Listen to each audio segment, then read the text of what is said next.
하나님 말씀 보시겠습니다. 오늘 하나님께서 우리에게 주시는 말씀은 요한복음 10장 10절 말씀입니다. 요한복음 10장 10절 말씀입니다. 신약성경 163페이지 나와 있습니다.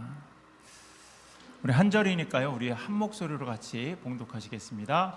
도둑이 오는 것은 도둑질하고 죽이고 멸망시키려는 것뿐이요, 내가 온 것은 영으로 생명을 얻게 하고 더 풍성히 얻게 하려는 것이라. 아멘. 네, 오늘 말씀을 전해주실 분은요, 우리 김선식 선교사님이십니다. 그래서 바이블 어디죠? 비즈니스 바이블 벨트, 비즈니스 바이블 벨트. 그러니까 직장인 성경 공부 선교회에서 사역하고 계시는 선교사님이신데요. 그러니까 직장 선교, 우리가 오늘 말씀을 들으실 텐데, 직장 선교 그리고 직업 선교를 통해서 하나님의 나라의 그 복음을요 계속해서 전하고 계십니다. 그래서 여러분들께서 우리 선교사님 나오실 때 우리가 큰 박수로 우리가 함께 맞이하도록 하겠습니다. 네, 선교사님 나오세요.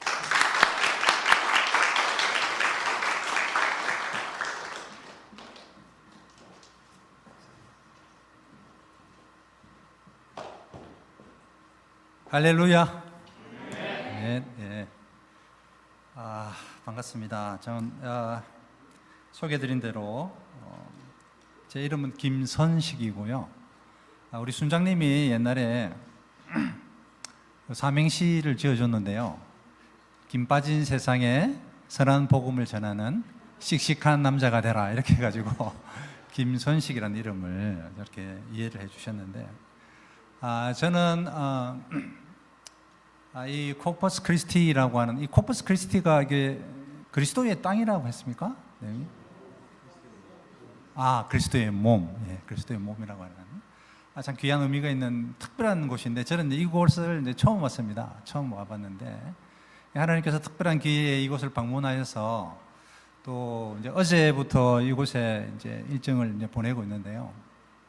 하나님께서 교회를 통해 특별히 역사하고 계시고, 또 남다르게 다르게 채워주시는 은혜가 어제부터 있어서 너무 감사드리고요. 오늘 잠깐의 그 시간을 통해서 제가 소속되어 있는 선교단체에서 하고 있는 일터 선교, 또 그 일터 선교의 전략들을 잠깐 나누고, 그 다음에 하나님께서 부족하지만 저희를 통해서 하셨던 복음의 능력들을 같이 공유하고, 또 그러면서 이 지역에 보냄을 받은 우리 코퍼스 크리스티의 성도님들과 함께 향후 하나님께서 이 교회를 통해서 어떻게 역사하실지를 함께 기대하는 시간 잠깐 갖도록 그렇게 하겠습니다. 오늘 본문의 말씀은 요한복음 10장 10절 말씀, 딱 한 구절이죠. 한 구절인데, 이 한 구절엔 영생의 비밀들이 여러분 녹여져 있습니다. 하나님께서 준비해 놓으신 이 영생의 비밀은, 우리 아는 사람은 우리가 지금 땅을 살면서 천국을 누리며 살지만, 이 영생이 있다는 사실을 알지 못하는 사람들은 지금 어떤 삶을 살고 있나요?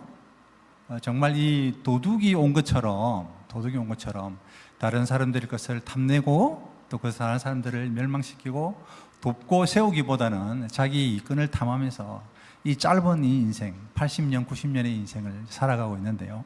우리는 먼저 우리가 영생을 알게 된 사람들로서 우리 안에 이 영생을 어떻게 하면 다른 사람들에게 잘 전할 수 있을까 고민하면서 살아가는 것이 우리 그리스도인의 참 기본적인 삶의 패턴이 아닌가, 그렇게 생각을 해봅니다.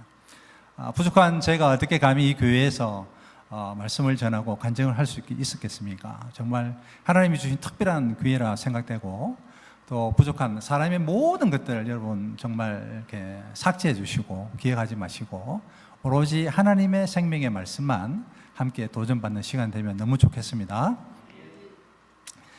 요한복음 10장 10절에 근거해서 이 주님은 우리에게 이 땅에 오신 이유가 내가 양으로 생명을 얻게 하고 더 풍성히 얻게 하려는 것이다 라고 하는 대선언을 내리고 있는데요. 이것을 요한은 또 다른 성경, 요한 1서 5장 13절 말씀을 통해서 내가 이것을 쓴 것은 너희로 하여금 너희에게 영생이 있음을 알게 하려 함이라. 이게 성경에 기록된 목적입니다. 하나님은 말씀으로 우리에게 영생이 있다는 사실을 우리에게 알려주기 위해서 성경을 기록했다고 말씀하고 있고, 이 영생은 우리에게 어떤 값이나 어떤 대가를 지불해서 우리가 얻은 것이 아니고 오직 어떻게 해요? 하나님의 선물이다. 에베소서 2장 8절 9절 말씀에 너희가 그 은혜를 인하여 믿음으로 말미암아 구원을 얻었나니 이것이 너희에게서 난 것이 아니요 하나님의 선물이라. 행위에서 난 것이 아니니 이는 누구든지 자랑치 못하게 하려 함이니라. 그래서 영생의 이 선물을 통해서 이 공짜라고 하는 것이요, 이게 아주 값이 싸고 허드렛 그런 공짜가 아니고 어떤 공짜예요? 값으로 환산할 수 없는 이 공짜를 우리가 거머쥔 거죠. 그래서 우리는 요한복음 1장 12절에 무엇이 되었습니까? 하나님의 자녀가 되었죠. 그래서 하나님의 자녀가 되었고, 또 바울은 고린도서 5장 17절에 우리에게 새로운 피조물이 됐다고 그렇게 이야기하고 있습니다. 그래서 새로운 피조물을 통해서 하나님과 우리의 깨어졌던 관계가 회복되고, 또 하나님을 알지 못하는 사람들에게 중재의 역할을 감당하도록 세상과 화목하게 하는 역할로 우리를 새로운 피조물로 부르셨다고 그렇게 했습니다. 그래서 갈라디아서 2장 20절에는 우리 안에 사는 것이 내가 아니고 내 안에 그리스도와 사는 것이다 라는 그런 바울의 고백을 우리가 또 공유하고 있죠. 이런 사람들은 로마서 1장 16절의 말씀, 내가 복음을 부끄러워하지 아니하노니 이 복음은 모든 믿는 자에게 구원을 주시는 뭐죠?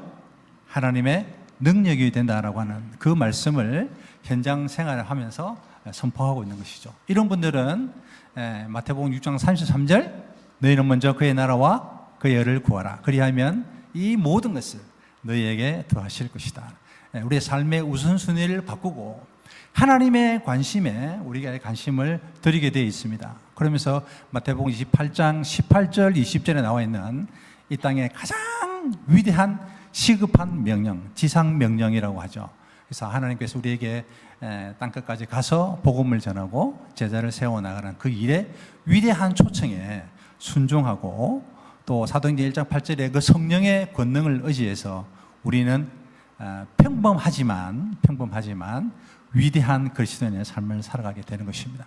이때 하나님께서 이렇게 삶을 살게 할 때 하나님 우리에게 마지막으로 주시는 약속의 말씀이 있는데요, 많은 사람들을 옳은 대로 인도한 자는 하늘의 별과 같이 빛나게 할 것이다. 다니엘서 12장 3절의 약속의 말씀, 그 말씀을 우리가 믿고, 그렇게 해서 하나님께서 이 땅에 수많은 사람들에게 영원한 생명을 전하게 하는 도구로 우리를 마음껏 사용하시고, 특별히 이 영생을 전달하는 것에 대한 전략은, 주님이 우리에게 가르쳐주신 전략은 이 성법법칙이에요. 제자 사역이죠. 잘 알죠. 내가 예수 그리스도의 제자가 되고 또 다른 사람을 예수 그리스도의 제자로 세워나가는 이 영적 성법 번식의 원리를 따라 살아가는 삶, 이것이 디모데후서 2장 2절에 있는 말씀이죠. 바울이 디모데가 충성된 사람들에게, 충성된 사람들이 또 다른 사람에게 복음을 계속해서 전하면서 영원한 생명이 있다는 사실을 많은 사람들에게 전하는 것입니다.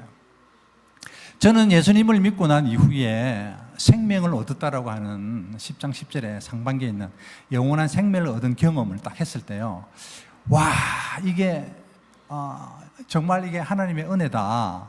왜냐하면 저는 제 간증을 먼저 앞에 잠깐 말씀을 드리면요, 저는 아버지가 4살 반 때 돌아가셨어요.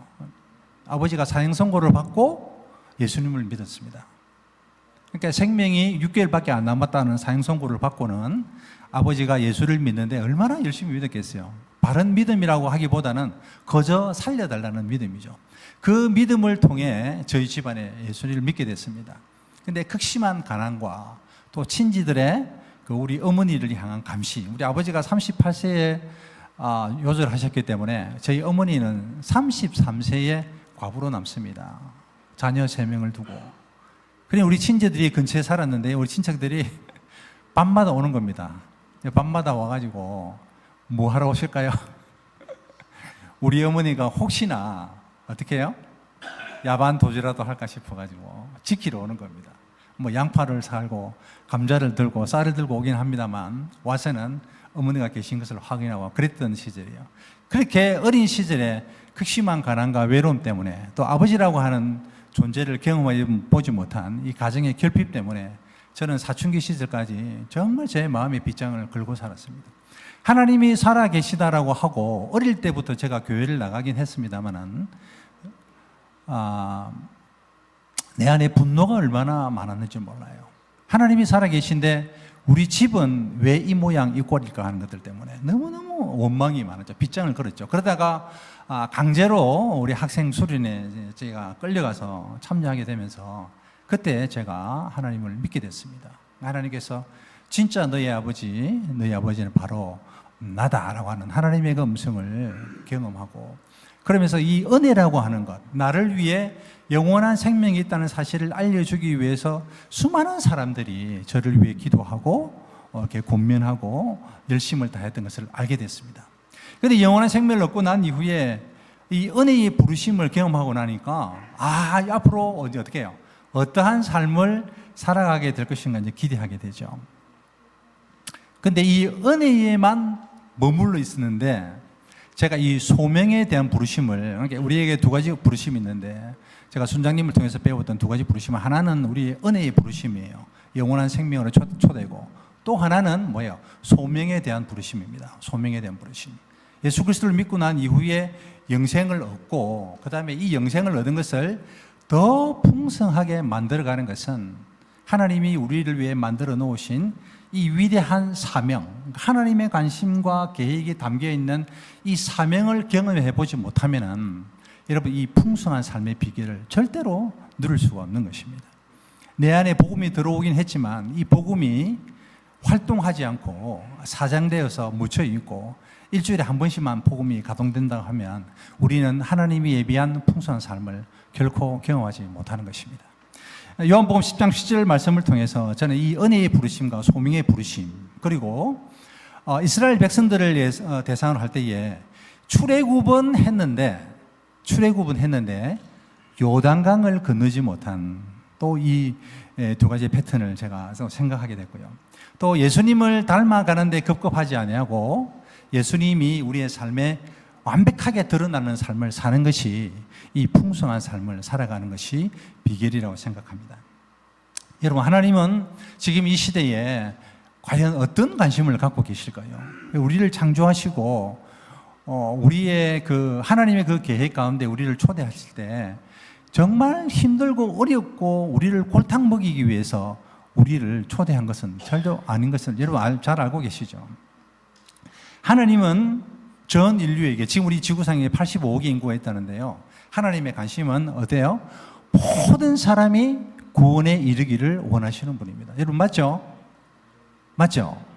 그러나 이 죄에 대한 그리고 이 영원한 생명의 소식을 듣지 못하는 한 아직 60억 명의 사람들은 복음을 듣지 못하고 영원한 생명을 누리지 못하고 있습니다. 그래서 하나님은 이 12억에서 20억 되는 민족 믿는 그리스도인들을 어떻게 활동화시켜서 저들을 하나님을 알지 못하는 사람들에게 다가가서 복음을 전하게 하여 그들도 구원을 얻게 할까 하는 것이 하나님의 관심입니다. 동의하시나요? 근데 우리가 이 하나님의 관심에 똑같이 우리가 반응하게 되고 하나님의 동력자로서 그 일에 우리가 참여하게 된다면은 우리는 하나님이 예비한 엄청난 이 풍성한 삶을 여러분 경험할 수 있습니다. 여러분 한 영혼의 가치는 얼마나 되죠? 한 영혼의 가치. 어떻게 뭐라고 합니까? 성경에 한 영혼의 가치는 천하보다 귀하다 그러죠. 여러분 천하보다 귀하다 그러면 천하보다 더 많다는 거죠. 맞죠? 우리의 영혼의 가치 또 아직 예수님을 알지 못하는 한 사람의 영혼의 가치는 이 천하를 소유해도 어때요? 만족할 수 없는 구조의 그 가치입니다. 그래서 여러분 좀 이 세상에서 내놓으라 하고 좀 잘 산다 하더라도 이 천하를 다 가진다 하더라도 여러분 인생이 만족을 할 수 있습니까? 없습니까? 만족을 할 수가 없어요. 왜냐하면 하나님이 우리를 천하보다 귀하게 만들었기 때문에 천하를 소유해도 결코 우리 인생은 만족할 수가 없는 구조 속에 있다고 보시면 됩니다. 솔로몬이 그렇게 고백했죠. 모든 것이 헛되다라고 하는 그런 고백을 하고 죽었습니다. 저는 아주 평범한 직장인의 한 사람이지만 하나님께서 이 일터에서 복음을 전하고 또 형제들을 양육하고 하나님 나라에 대한 부르심을 확신했을 때 하나님이 내 안에 있는 복음을 어떻게 사용하셔서 능력껏 우리의 직장과 우리 일터를 복음화시키시고 많은 사람들을 복음을 듣게 하는 그 천국의 축제를 누리게 하셨습니다. 저희 선교단체에서 일터에서 복음을 전하려면 반드시 이렇게 해야 된다는 지침이 있습니다. 그 5가지가 어떤 거냐면 간단하게 제가 알려드릴게요. 첫 번째는 뭐냐면 교회에서 많은 섬김이 있고 믿음의 연한이 많다 하더라도 자기가 이 직장에 보냄받은 선교사라고 하는 정체성이 없는 사람에게는 하나님이 영혼을 보내시지 않는다는 것입니다. 여러분 동의하십니까?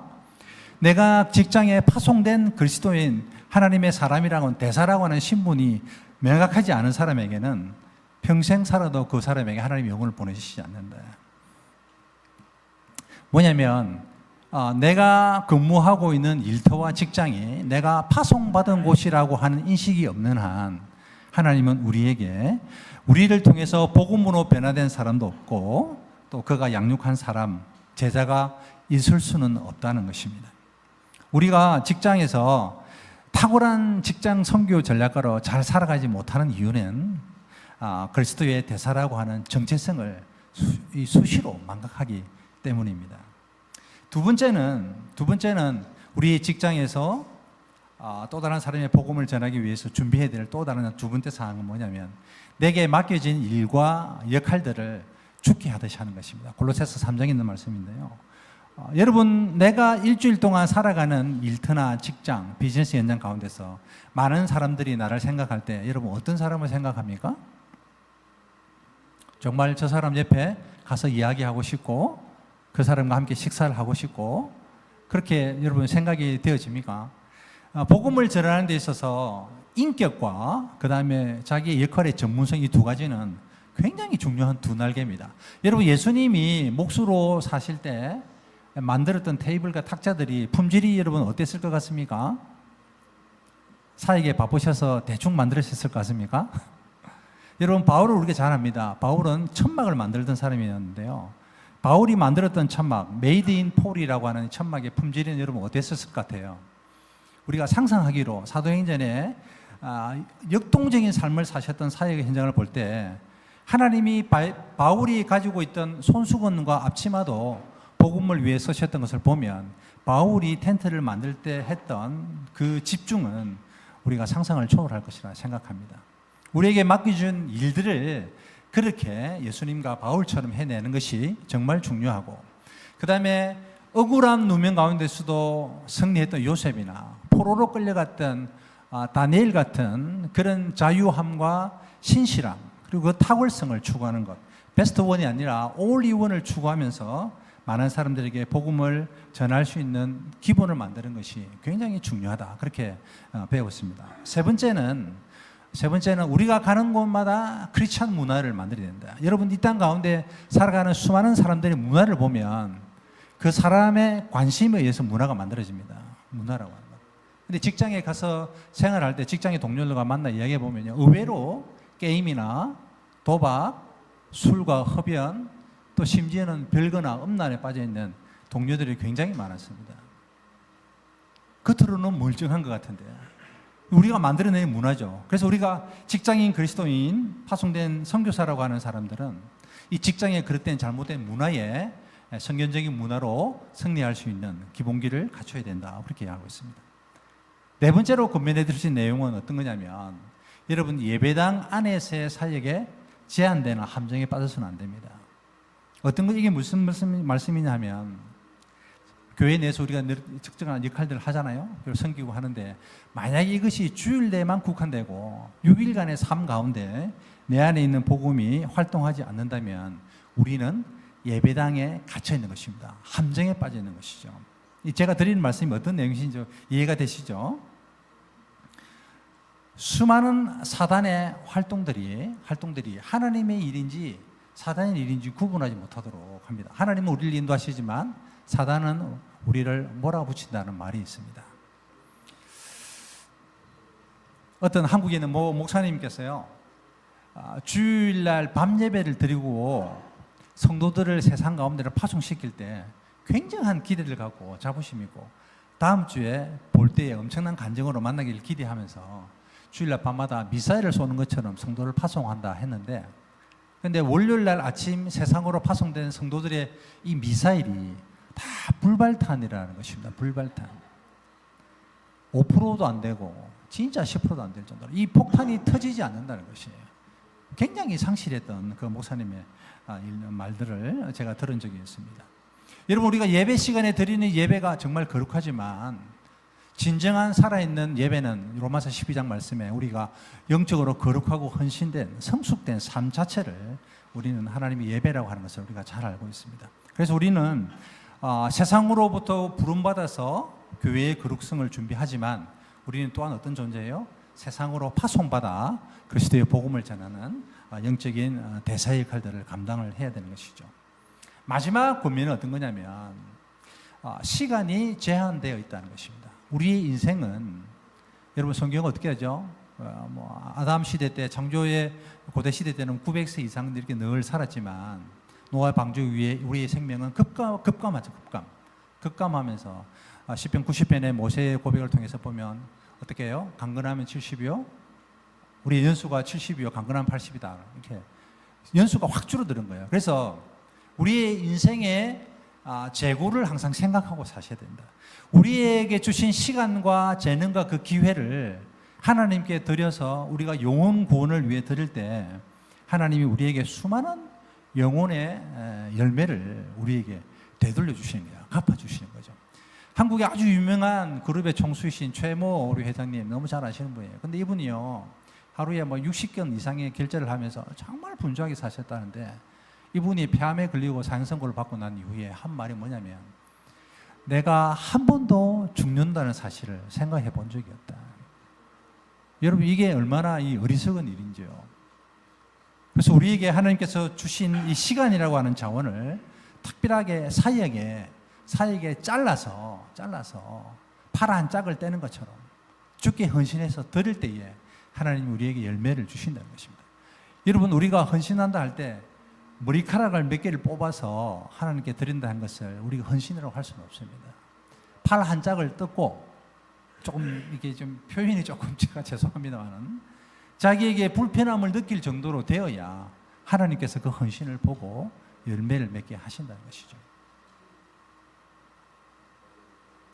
그래서 이런 5가지 저희 선교단체에서는 이 전략을 갖고 일터에 보냄받은 직장 선교사라는 소명을 갖고 정체성을 갖고 하나님이 우리에게 보내신 동료들을 기도하고 배양하면서 때를 따라 기회를 보고 복음을 전하고 그들에게 물질을 쏟고 선물을 쏟고 그들을 위해 무릎으로 기도하면서 하나님이 때가 되었을 때에 영혼에 영접하고 또 양육하는 기쁨을 누리게 하시는 것입니다.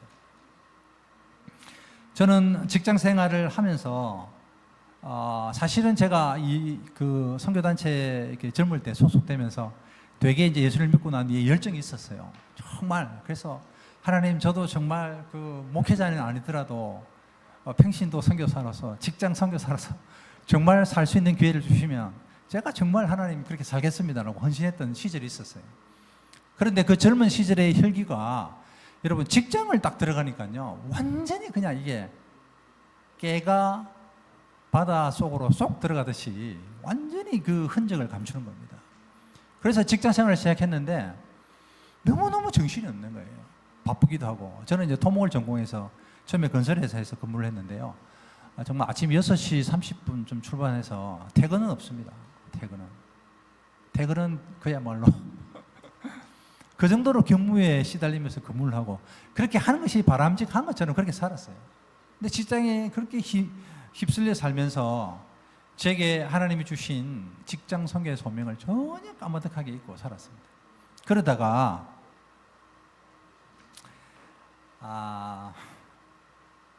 총은 제가 가지고 있는데 총알이 하나도 없는 겁니다. 총알이. 그래서 직장 생활을 시작하면서 주일날 교회는 가고 술 담배를 안 하고 급급해, 그 정도예요. 근데 직장의 동료들을 향하여 복음을 전하거나 생명의 말씀을 나누는 그런 일들을 전혀 하지 못했어요. 그러다가 제가 서울로 발령을 받아가지고 이 BBB라고 하는 비즈니스 바이블 벨트라고 하는 선교단체에 소속되면서 제 인생에 있어서 횡을 끊는 우리 운명적인 우리 순장님과의 만남이 있었습니다.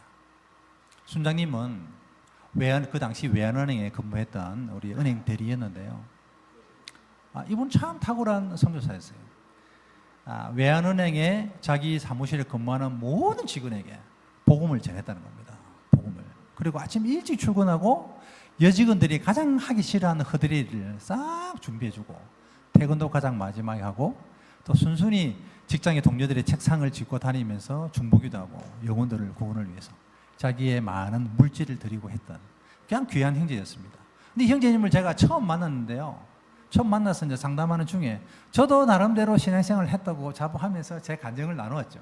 제가 어떻게 예수님을 믿었고 제가 나름대로 소망의 비전을 어떻게 갖고 얘기했는데 형제님이 제게 한 15분 정도 제 이야기를 듣고는 제게 이렇게 이야기를 하는 겁니다. 형제님의 이야기를 듣고 보니까 형제님을 통해서 예수를 믿은 사람이 정말 많겠네요. 이렇게 얘기하는 거예요. 이게 무슨 말씀이냐면 제가 예수를 믿고 학창시절 예수를 믿고 직장 생활을 시작할 때까지 2, 3년의 시월이 치질이 있었는데 그 기간 내에 저를 통해 교회를 몇 번 온 적은 있어요. 친구들이요. 있는데요. 한 명도 나를 통해 예수를 믿은 사람이 없는 겁니다. 근데 우리 순장님이 그걸 정확하게 지적하시면서 뭐라고 하냐면은 하나님이 원하는 것과 형제가 하나님께 드리고 싶어 하는 것이 코드가 전혀 안 맞다는 거예요. 코드가. 하나님은 A를 원하는데 당신은 B를 납품하듯이 한다는 거예요. 이게 무슨 말씀이냐를 제가 가만히 생각해 보니까 하나님의 진짜 관심과 영혼 구원에 대한 관심이 전혀 관심이 없어요. 그런데 교회나 내가 소속되어 있는 공동체에서 자기 의와 자기 정명과 자기 자랑을 위해서 뽀대나는 일만 골라서 하는 겁니다. 그냥. 그래서 사람들이 값싸게 던지는 그 격려나 덕담을 하나님이 주시는 위로인 줄 착각하고 살았던 거예요. 그 결과가 뭐냐면은 한 명도 저를 통해 예수를 믿게 된 사람이 없었다는 사실이죠. 그걸 우리 순장님이 참 사랑의 아주 겉면으로 저에게 정확하게 지적을 해주셨죠. 그러면서 저에게 일주일에 2시간씩 시간을 내어 양육을 해주셨습니다. 그리스도인의 가장 기본 생활부터 리더가 될 때까지 3년 반 동안 서울 강남에 있는 사랑의 교회 순장님을 통해서 참 아름다운 삶의 모형을 제가 만났죠. 그러면서 형제님이 한 6개월 좀 양육해 주시더니 전도훈련을 갔다 오라더라고요. 전도훈련을. 그래서 전도훈련을 14주 동안 봤는데 전도라고 하는 것을 본격적으로 한 번도 해본 적이 없는데 그 훈련을 통해서 이제 숙제가 있어요. 일주일에 4명에게 복음을 전해야 됩니다. 근데 직장의 동료들, 그 당시 제가 근무하는 직장은 본사에 한 250명 근무하고 현장에 한 1,300명 정도의 엔지니어들이 근무했던 건설회사인데요. 직장에 이 본사에 있는 직원들을 타겟으로 삼아서 이제 복음을 전해야 됩니다. 사내 전화번호를 보고 칼라링을 시작하면서 관계를 맺을 사람, 밥을 살 사람, 복음을 전할 사람, 양육할 사람, 칼라링을 하면서 사람들을 분석하기 시작했죠. 그때 직급은 제가 대리였습니다. 높은 사람도 아니었어요. 근데 그때 복음을 전하기 위한 준비로 내가 준비는 다 안 돼 있지만 복음은 자체로 능력이 있기 때문에 그래서 그 복음을 전하는 일들을 시작하기 시작했어요. 그래서 저희 부서에 새로 입사한 지 얼마 안 된 전기팀의 한 직원을 제가 초대를 했습니다. 뭐 형제인데요. 그 형제에게 제가 점심을 사겠다 그러니까 여러분 신입사원들은 점심 사겠다면 정말 좋아합니다. 네, 선임이 밥 산다 그러면 좋아합니다. 그래서 제가 밥을 사겠다 하고 점심시간에 밥을 샀는데 형제와 만나서 제가 밥을 식사를 같이 하는 이유는 뭐냐면은 밥을 사는 것보다 더 중요한 뭐예요? 복음을 전하는 것입니다. 복음을 전하는 것. 그래서 저에게는 시간이 굉장히 중요했죠. 그래서 식사 시간을 저는 5분, 10분만 빨리 하고 그 형제에게도 식사를 빨리 하라고 하고 이제 아무도 사람이 없는 왜? 그때는 복음을 전해본 적이 없어서 부끄러우니까요. 아무도 없는 막다른 골목가에 가서 하나님의 복음을 전하기 시작했습니다. 하나님은 당신을 사랑하시며 당신을 위한 놀라운 계획을 가지고 계십니다. 근데 이 형제가 이제 이제 뒤통수를 맞은 거죠. 기대 없이 만났다가 복음을 전하는데, 그래서 제가 이 형제에게 복음을 전하면서 복음의 핵심 원리들을 얘기했습니다. 우리는 죄인이고 이 죄인의 해방을 위해서 주님이 오셨고 그 십자가를 믿는 사람에게는 하나님이 영원한 생명을 주신다고 하셨다. 아주 짧은 시간입니다. 아주 짧은 시간. 근데 이 형제가 눈물을 계속 흘리는 거예요. 그래서 저는 어떻게 했습니까? 같이 울은 겁니다. 여러분, 서울 강남 테라노 뒤편 골목에 점심시간에 회사복을 입고 있는 남자 둘이서 여러분 부둥켜 울고 있는 생각을 한번 해보세요. 1시까지도 들어가야 돼요, 사무실에. 그래서 복음을 전하고 기뻐가지고 이제 사무실 들어갔는데 둘 다 눈이 이제 이렇게 부은 겁니다. 그래가지고 너희 둘이 뭐 싸움하고 왔냐? 그렇게. 그 복음을 전했던 첫 형제를 시작으로 제가 양육을 또 시작하고, 또 갑자기 공무원이 친구한테 연락이 온 겁니다. 잠깐 방문하겠다고. 그래서 대구에 만났죠. 이 친구가 사람들이 찾아올 친구가 아닙니다. 근데 하나님이 복음을 듣기 위해서 보내신 거죠. 그래서 제가 카페에서 복음을 전했는데요, 형제가 예수님을 영접했습니다. 영접하고 난 뒤에 가장 먼저 했던 말이 뭐냐면, 지금 현재 공무원으로서 알게 모르게 받는 그 수수료를 명목한 뇌물입니다. 뇌물을 끊겠다고 이야기하고, 뇌물인지도 몰랐죠, 친구가. 뇌물을 끊겠다 고백을 해왔습니다. 우리 한 팀장, 우리 과장님에게 한 소개를 또 복음을 전했는데요, 이분은 부적을 꺼내는 겁니다. 늘 부적을 들고 다니는데요, 부적을 꺼내어서 예수를 영접하고 부적을 찢어 버리는 겁니다. 놀라운 일이 일어났죠. 저희 부서에 그때 당시 저희 토목팀이 12명이 있었는데요, 이 12명에게 복음을 전하는데 1년이 걸렸습니다. 1년이. 관계 전도를 통해 친밀함을 갖고 식사를 사고 기회를 보면서 최기남, 최영철, 장동식, 고은희, 이상훈 형제 같은 이런 하나님께서 예배한 귀한 형제들과의 동력이 시작됐고요. 우리 직장 내에 사형 선고를 받던, 강경하로 사형 선고를 받았던 한 형제 하나 있습니다. 이태경 형제라고. 별명이 독사였어요. 얼마나 탁월한지 모릅니다, 업무에 대해서는. 그런데 자기의 그 탁월함을 믿고 수많은 사람들을 이렇게 깔보고 무시하는 그런 스타일의 사람이었어요. 그런데 이분이 자기가 강경하로 사형 선고를 받고 난 뒤에 아주 가난해졌어요, 마음이. 그래가지고 예수님을 영접하게 됐는데요, 제가 이 형제를 돌아가시기 전까지 3년 동안 양육을 했습니다.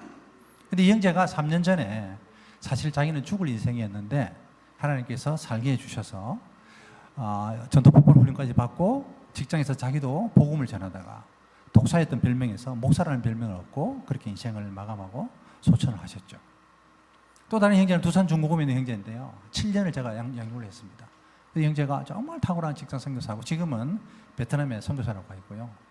또 아주 젊은 한 형제인데 젊을 때 이렇게 집이 되게 가난해가지고 그 형제 집이 형제가 빨리 돈을 벌고 성공하려고 이 불법 다단계에 연루됐다가 쫄딱 망해가지고 재정적인 낭패를 겪고 손실을 겪고 온 형제가 하나 있었어요.